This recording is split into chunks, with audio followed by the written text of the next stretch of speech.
లుగా 'త్వమేవ శరణం మా అందరికీ నీవే రక్ష' అన్న పుస్తకాన్ని చదువుకోవడానికి ప్రయత్నం చేస్తూ ఉన్నాం.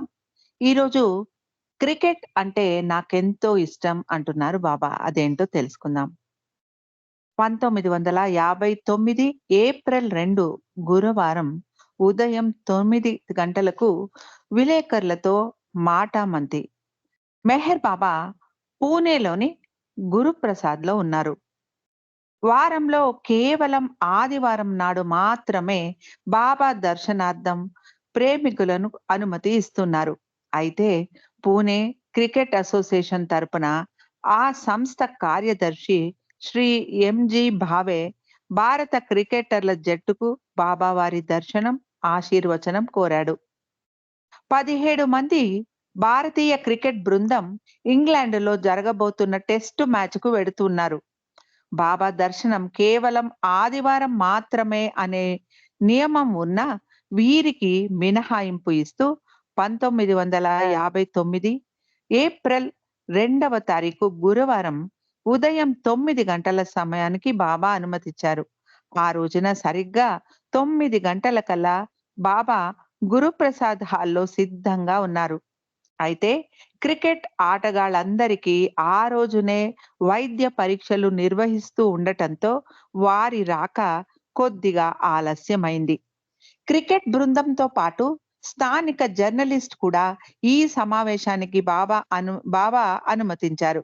క్రికెట్ బృందం వచ్చేలోగా విలేకరులు తమకు అంది వచ్చిన అవకాశాన్ని వినియోగించుకునేలాగా బాబాతో మాటామంతిగా అనేక ప్రశ్నలు అడిగారు.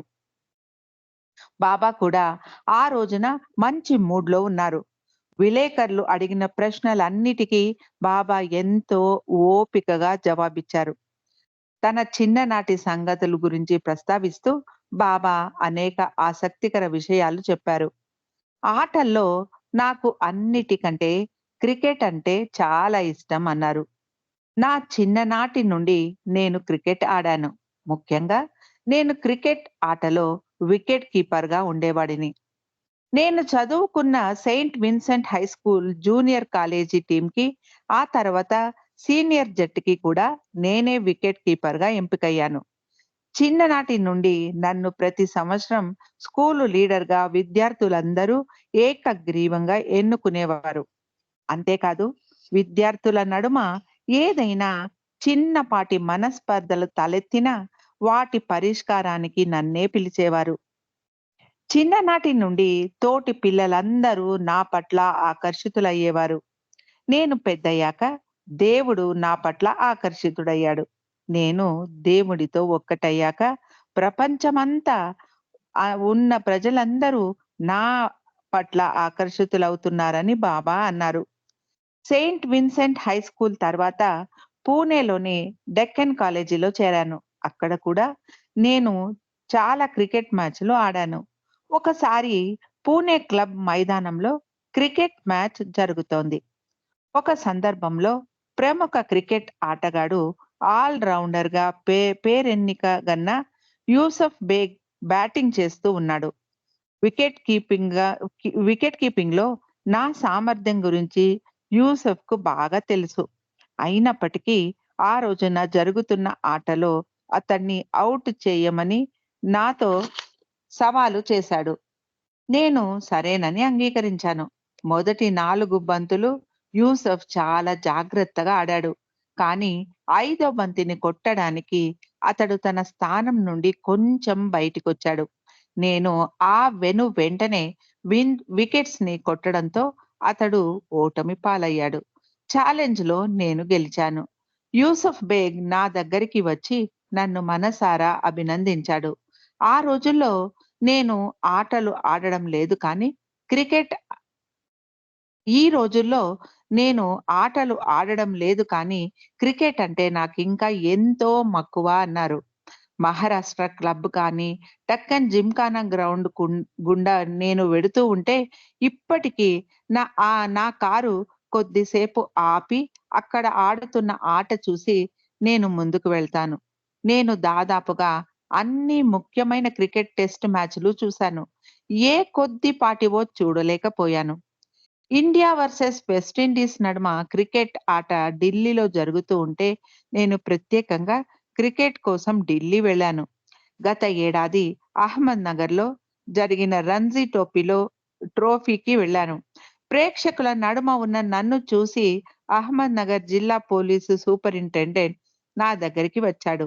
అప్పటికే జనం చాలా మంది నా చుట్టూ చేరారు. ఇదంతా ఆట చూసేవారికి ఇబ్బంది కలిగించేలా ఉందని నేను స్టేడియం నుండి బయటికి వచ్చేశాను. నేను క్రికెట్ ఆటల వంటివి చూడడం ద్వారా స సమాజానికి గొప్ప ఆధ్యాత్మిక ప్రయోజనం ఉంటుంది అని బాబా అన్నారు. ఇక చిన్న పిల్లలతో. నేను చిన్న పిల్లలను అమితంగా ప్రేమిస్తాను. వాళ్ళతో నేను చిన్న పిల్లవాడిలాగా ఆటలాడుకుంటాను. పిల్లలతో గోలీలు, గాలిపటాలు ఎగరవేయడం లాంటి ఆటలు ఆడడం నాకెంతో ఇష్టం. కార్‌లో ఎప్పుడైనా ఎక్కడికైనా వెళ్తూ ఉంటే రోడ్డు పక్కన పిల్లలు రబ్బరు బాల్‌తో క్రికెట్ ఆడుతున్న కొద్ది క్షణాలు ఆగి వారి ఆటను గమనించి ముందుకు వెళుతూ ఉంటానని బాబా అన్నారు. ఇలా తన చిన్ననాటి సంగతులు, ఆటలపై తనకు గల మక్కువ గురించి చెబుతూ, ఈ సమావేశం గురించి పత్రికలలో ప్రచురించేటప్పుడు ఒక మాట తప్పక రాయండి అని సూచించారు బాబా. అదేమిటంటే, నేను అన్ని స్థాయిలలో అలాగే ప్రతి ఒక్కనిలో ఉన్నాను. అదే సమయంలో ఏకకాలంలో నేను అనేక పాత్రలు పోషించగల సర్వజ్ఞుడిని అని. తను రిపోర్టర్లతో ప్రస్తావించమని విలేకరులకు బాబా సూచించారు. ఇలా బాబా వారితో విలేకరుల సమావేశం సుమారు ఒక గంటకు పైన కొనసాగింది.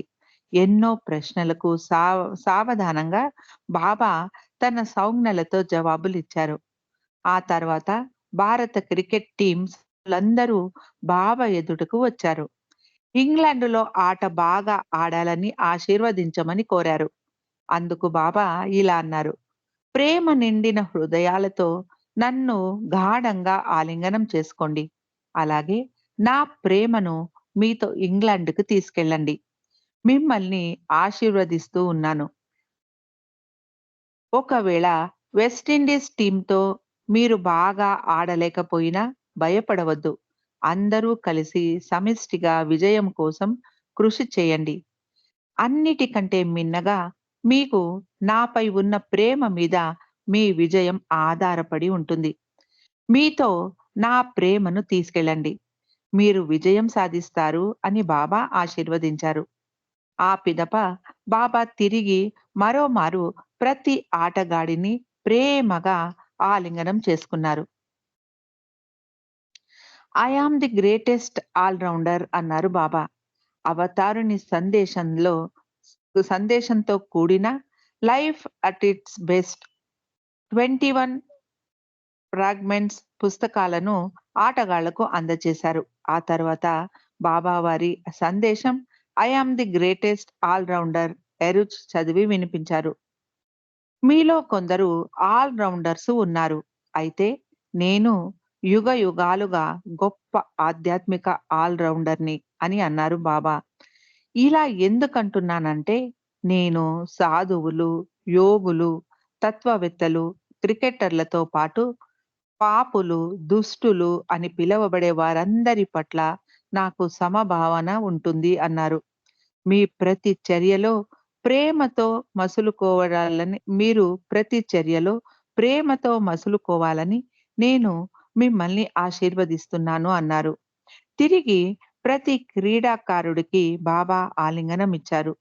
బాబాను దర్శించుకున్న క్రీడాకారులు నూతనోత్సాహంతో, ప్రేమ, గౌరవంతో బయలుదేరారు. వారిలో ముఖ్యంగా ప్రముఖ క్రికెటర్ పోలి ఆర్ ఉమ్రిగార్ 33 సంవత్సరాలు, అలాగే నారీ కాంట్రాక్టర్ 25 సంవత్సరాలు వారిద్దరూ అవతారుడికి ప్రేమ, సేవకు కడదాకా అంకితమయ్యారు. మండలి సభ్యుడైన పెండు కూడా గొప్ప క్రికెట్ క్రీడాభిమాని. ఇంగ్లాండ్‌లో టెస్ట్ మ్యాచ్ జరుగుతూ ఉంటే రేడియోలో ప్రత్యక్ష ప్రసారం వింటూ బాబాయ్ ఎదుటికి వచ్చి, "మన క్రికెట్ బృందాన్ని ఎలాగైనా గెలిపించవయ్యా" అని అవతారుణ్ణి పలుమార్లు ప్రార్థించాడు. బాబా నవ్వుతూ, చూద్దాం అని క్లుప్తంగా జవాబిచ్చారు. అలా కాదు బాబా, నువ్వు వారిని ఎలాగైనా విజయం సాధించేలాగా చూడాలని 2 చేతులు జోడించి ప్రార్థిస్తూ ఉంటే బాబా నవ్వుతూ చూద్దాం, ఎందుకంత కంగారు అని అన్నారు. చివరగా పెండు ప్రార్థన ఆలకించినట్టు భారతీయ క్రికెట్ టీం నాయకుడు నారీ కాంట్రాక్టర్ 84 పరుగులు చేశాడు. భారతీయ జట్టు ఘన విజయం సాధించింది. ఇక సప్తవర్ణ పతాక విశిష్టత అదేంటో తెలుసుకుందాం. మెహ్రాబాద్‌లో బాబా మౌనం ప్రారంభించిన చిన్న గదిని పాఠకులు చూసే ఉంటారు. దీన్ని జోపిడి అని పిలుస్తారు. హిందీలో జోపిడి అంటే తెలుగులో సమానార్థం ఒక చిన్న కుటీరం అని చెప్పుకోవచ్చు. మెహ్రాబాద్‌లో నిర్మించిన ప్రప్రథమ నిర్మాణాల్లో ఇది మొట్టమొదటిది. దీన్ని 1924లో బాబా వారి గదిగా ప్రత్యేకంగా నిర్మించారు. బాబా ఇక్కడే 1925 జూలై 10వ తారీఖున మౌనం ప్రారంభించారు. ఈ జోపిడీకి వెనుక బాబా కోసం స్నానాల గదిని నిర్మించారు. ఆ పక్కనే చిన్న మర్రి మొక్కను నాటారు. ఆ మొక్క గత 98 ఏళ్లలో పెద్ద వృక్షంగా పెరిగింది. మర్రి చెట్టు నీడలో జోపిడీకి సూర్యకిరణాలు తాకనంతగా నీడలో ఉంది. దీ ఇది చాలా మంది గమనించే ఉన్నారు. ఇంతవరకు బాగుంది. కానీ మర్రి వృక్షం వేళ్ళు జోపిడి పునాదులను దెబ్బతీసే పరిస్థితి ఎదురైంది. ఈ పరిస్థితిని ఎదుర్కొనేలాగా ఆ చెట్టు వేళ్ళు జోపిడి పునాదులను తాకకుండా 2 అడుగుల దూరంలో చుట్టూతా కాంక్రీటు గుంతలు కొన్నేళ్ల క్రితమే తవ్వారు. తద్వారా ఆ మర్రి వృక్షం వేళ్ళు నేటికి జోపిడి జోలికి రాలేదని ట్రస్ట్ వారు ఇటీవల ఒక ప్రకటనలో తెలియజేశారు. మెహరీశ్వరుని ఆన లేనిదే చీమైనా కుట్టదు కదా! బాబా జోపిడిలో అడుగుపెట్టాక జోపిడి చుట్టూతా మల్లె మొక్కలు నాటించారు. ఆ మొక్కల్ని ఆవులు, మేకలు నుండి కాపాడడానికి గాను ఒక ఇనుప కంచెను జోపిడికి 4 దిక్కులా ఏర్పాటు చేయించారు. ఆ తరువాత జోపిడిపై ఒక జెండా ఎగురేస్తే బాగుంటుంది అని ప్రతిపాదించారు. 1924 ఏప్రిల్ 23న ప్రతిపాదింపబడిన ఈ జెండాలో ఏ రంగులు ఉండాలన్న అంశంపై బాబా తన మండలి సభ్యుల్ని సలహా అడిగారు. దీనిపై చిన్నపాటి చర్చ కూడా ఆనాడు వారి నడుమన జరిగింది. అనేక తర్జన భర్జనాల తరువాత బాబా మండలిలోని హిందువులు ప్రతిపాదిక జెండా ఎరుపు రంగులో ఉంటే బాగుంటుంది అని సూచించారు. దానికి మరో మండలి సభ్యుడైన రంజు అబ్దుల్లా ముసల్మానును కదా! ఆయన స్పందిస్తూ ఎరుపు రంగు వేదాంతాన్ని సూచిస్తుంది కాబట్టి ఆకుపచ్చ రంగుకు ప్రాధాన్యత ఇవ్వాలి అన్నాడు. ఇది హిందువులకు ఒప్పుకోలేదు. ఆకుపచ్చ రంగు ఖచ్చితంగా మహమ్మదీయులదేనని వారు వ్యతిరేకించారు. ఇకపోతే మండలి సభ్యుల్లో ఉన్న పార్సీలు, ఇరానీలు అటు ఎరుపు రంగు కానీ, ఆకుపచ్చ రంగు రెండిటికి తమ అభ్యంతరం చెప్పారు. అప్పుడు బాబా 7 రంగుల జెండాను సూచించారు. ఆ వెనువెంటనే స్థానిక బాబా ప్రేమికుడు నావల్ బాబా వారి సూచనల మేరకు అహ్మద్‌నగర్‌లో 7 రంగుల జెండాను కుట్టించి తీసుకొచ్చాడు. అదే రోజు అంటే 1924 ఏప్రిల్ 23వ తారీఖున సాయంత్రం ఆ జెండాను జోపిడీపై బాబా ఎగురవేశారు. 7 రంగులు ఎందుకు? ఆ పిదప ఆ జెండాను 7 రంగులు ఎందుకు నిర్ణయించాల్సి వచ్చిందో బాబా స్వయంగా ఇలా వివరించారు. ఈ 7 రంగులు సప్త భూమికల చైతన్యానికి చిహ్నం అన్నారు బాబా. అలాగే ఈ 7 రంగులు మన సంస్కారాల ముద్రలను సూచిస్తాయి అన్నారు. జెండాలోని ఎరుపు రంగు మానవునిలోని కామ క్రోధాలకు చిహ్నంగా నిలుస్తుంది.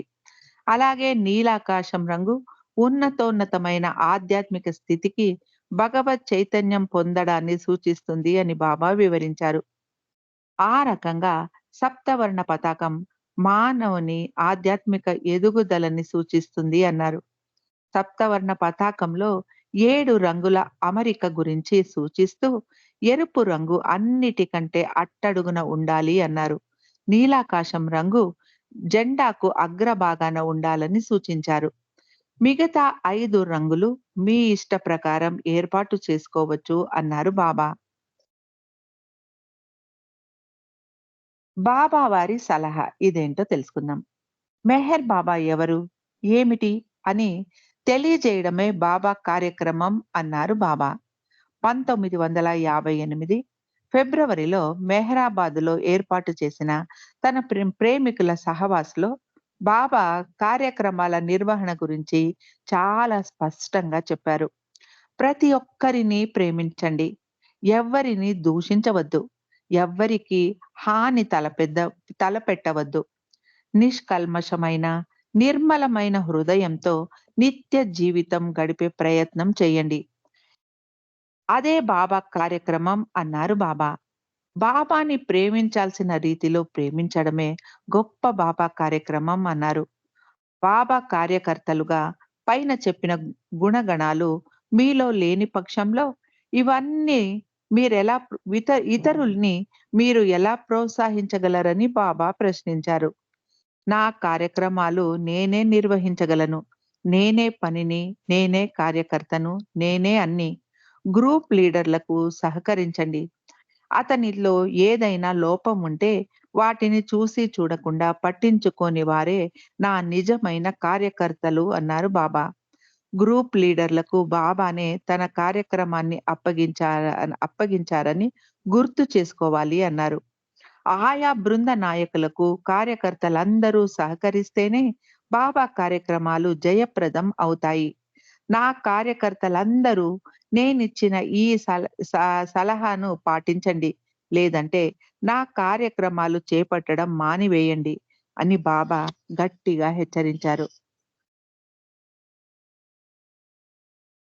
ఇక ఆరా, హాలో, కాంతి మండలం, కాంతి వలయం దీని గురించి తెలుసుకుందాం. 1957 జూలై నాటి మాట. ప్రముఖ పుస్తక రచయిత శ్రీమతి ఐరెన్ కెనబోర్ మెహర్ బాబాను కలిసి ఆరా, హాలో, కాంతి మండలం, కాంతి వలయం అనే అంశంపై తన పుస్తకంలో ప్రచురించడానికి గాను బాబా వారి సందేశాన్ని కోరింది. అరుదైన ఈ 2 ఆధ్యాత్మిక ఆంగ్ల పదాలను పాఠకులకు చాలా మంది తరచూ వినే ఉంటారు. అయితే అవతార్ మెహర్ బాబా స్వయంగా చెప్పిన ఈ ఆధ్యాత్మిక అంశాన్ని ప్రతి ఒక్కరూ తప్పక తెలుసుకోవాలి. ఈ అంశంపై బాబా వారి సవివ సవివరణాత్మక సందేశాన్ని ఇలా తెలుసుకుందాం. ఆరా, హాలో ఈ 2 ఒకటి కాదు. ఈ 2 నడుమ ఉన్న వ్యత్యాసం చాలా మందికి తెలియదు. అయితే కొంతమందికి ఈ రెండిటి నడుమ భేదం ఉందని తెలిసినా, వాటి మధ్యన గల సంబంధం గురించి సరైన అవగాహన లేదు. ప్రతి ఒక్కరిని వెన్నంటి ఉండే నీడ మాదిరి ప్రతి పురుషుడికి, స్త్రీకి, చంటి పిల్లవాడికి, అప్పుడే పుట్టిన పసికందు చుట్టూ కూడా ఆరా ఉంటుంది. చాలా కొద్ది మందికి మాత్రమే హాలో అంటే కాంతి వలయం వివిధ దశలలో ఉంటుంది. ఈ తక్కువ మందిలో కూడా అతి తక్కువ మందికి పరిపూర్ణంగా వృద్ధి చెందిన హాలో ఉంటుంది. ఆయా వ్యక్తి యొక్క మనస్సులోని ఆలోచనల ప్రతిబింబమే ఆరా. ఆరా కాంతిపుంజం కనుమరుగు కనుమరుగవుతూ ఉంటే హాలో వెలుగుల ఏర్పాటు ప్రారంభమవుతుంది. బాబా స్పష్టంగా చెప్పారు. ఆరా గురించి మరింత వివరంగా బాబా ఇలా అన్నారు. ఆరా కాంతి మండలం.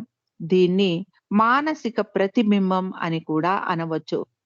దీనికి భౌతిక నీడకు నడుమ చాలా భేదం ఉంది అన్నారు.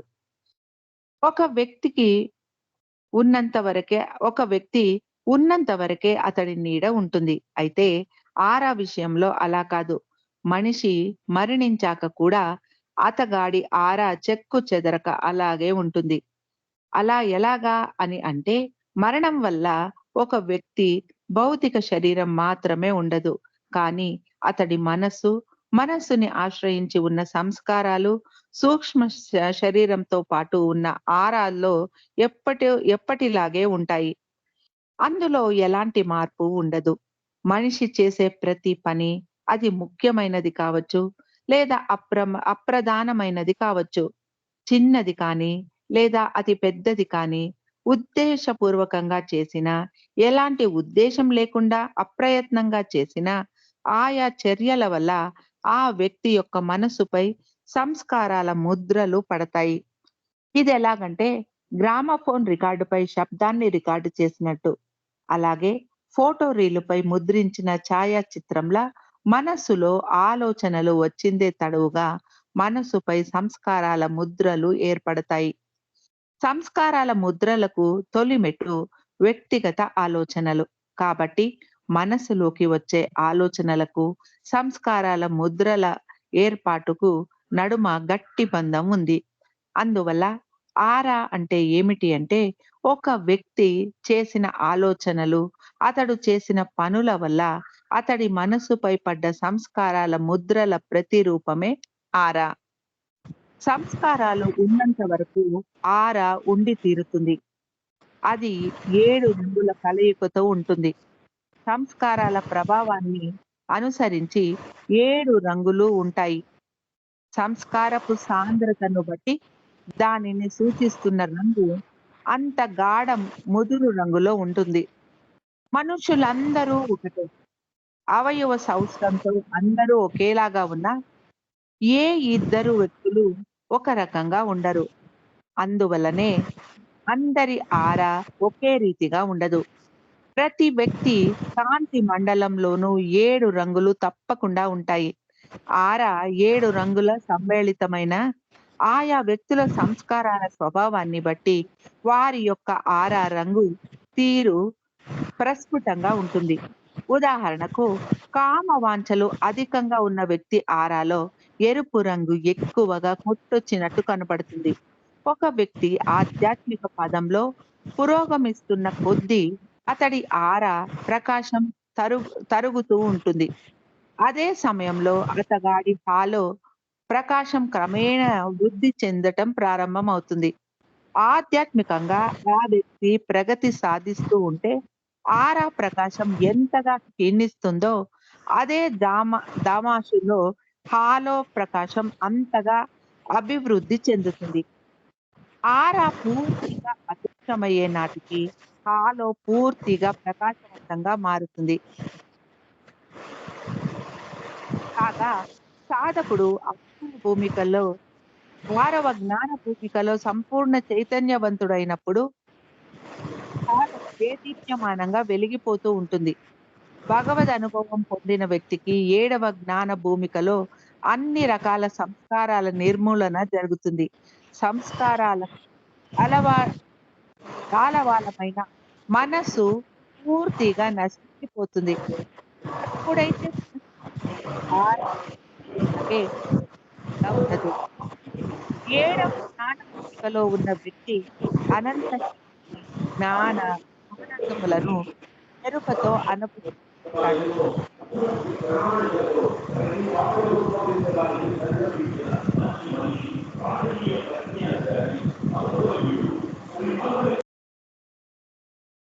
అతడికి కేవలం భగవంతుని ఉనికి మాత్రమే వైభవంగా ప్రకాశిస్తూ ఉంటుంది.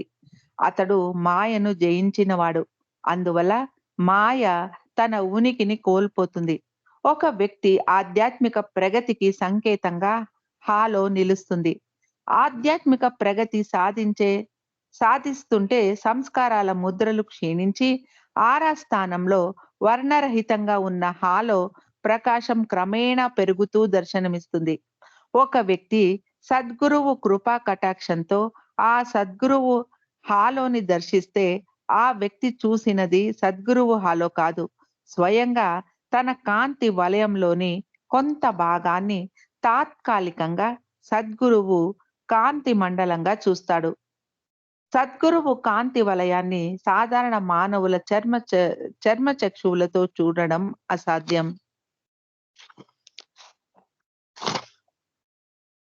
ఇక 1947 సెప్టెంబర్ 18 సూరత్‌లో మెహర్ బాబా సందేశం.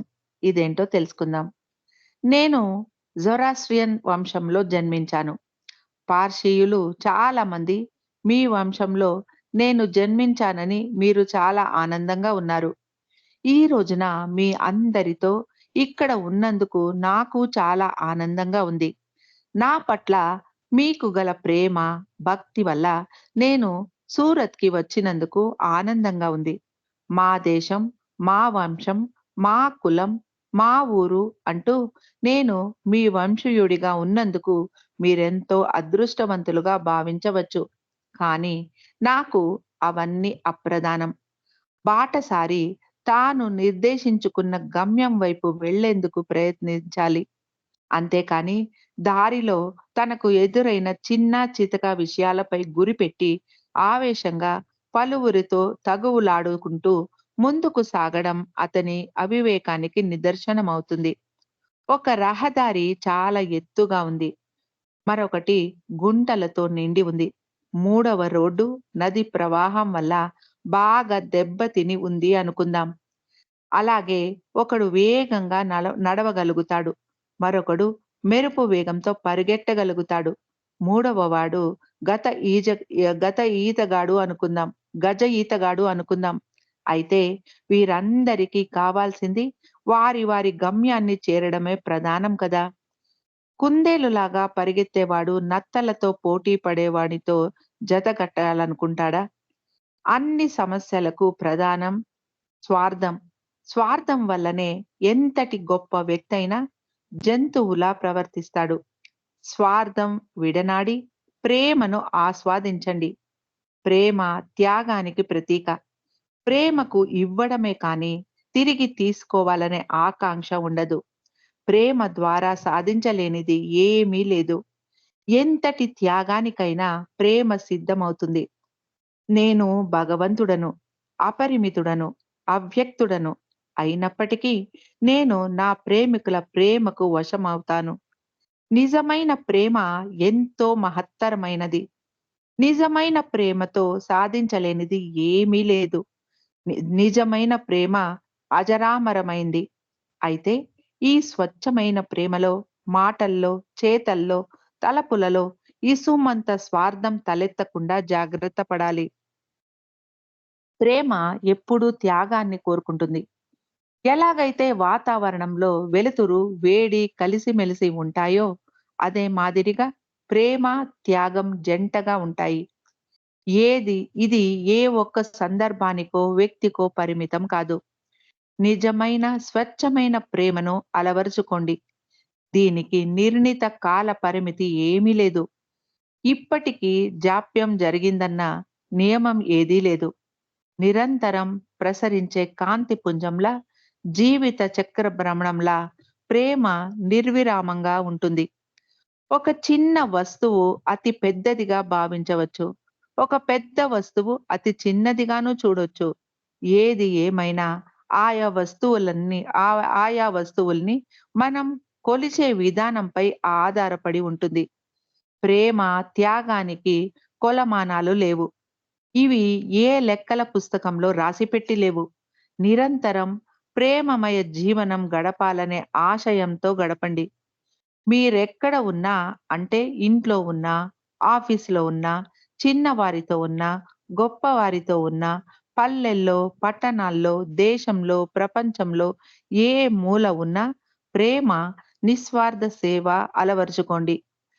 ఏదో ఒక రోజున నిత్య నూతనంగా, దేదీప్యమానంగా ప్రకాశించే ఈ ప్రేమ జ్వాల మీలో జనించాలని ఆశీర్వదిస్తున్నాను.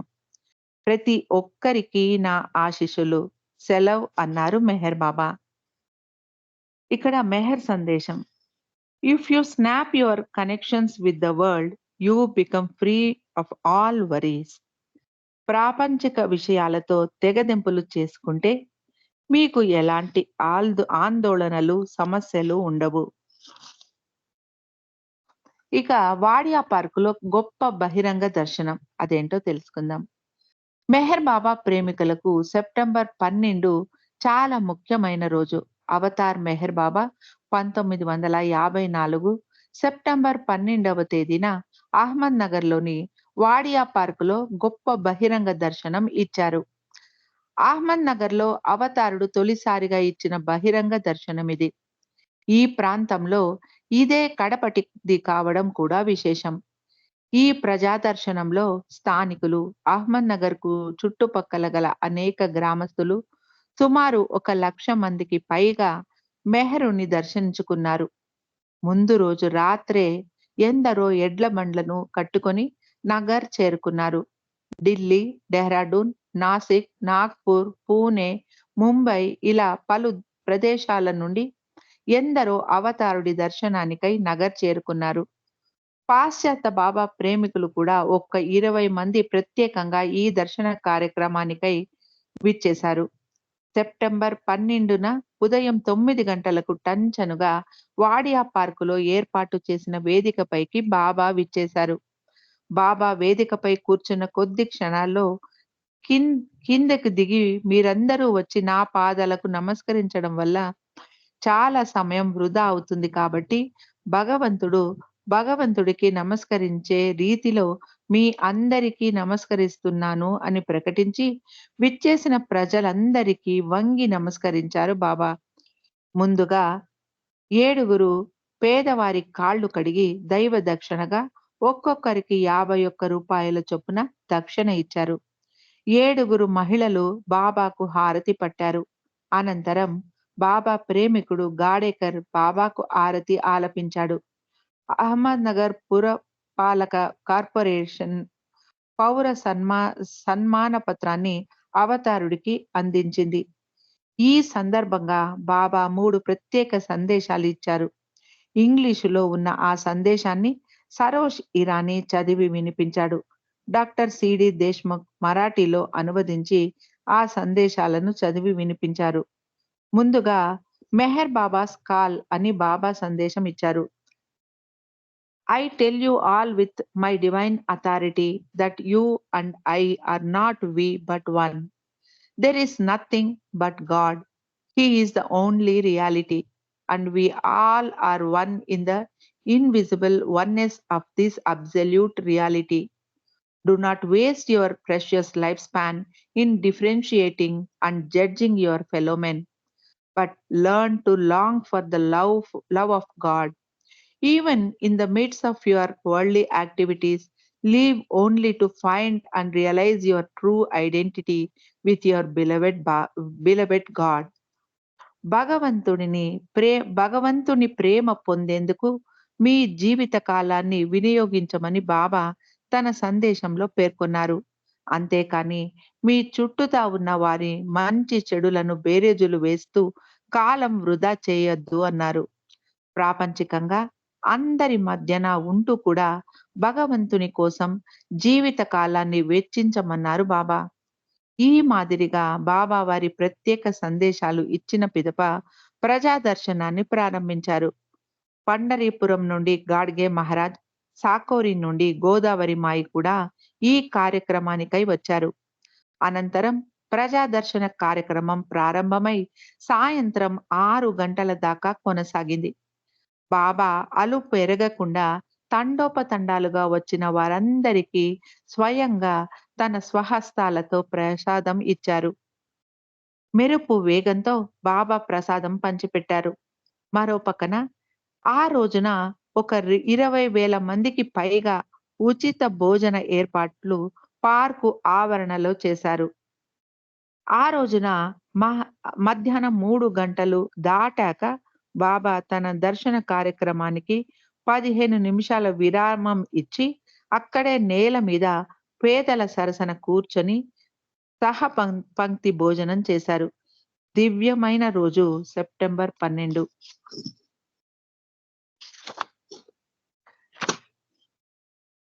జై బాబా అండి. ఈరోజు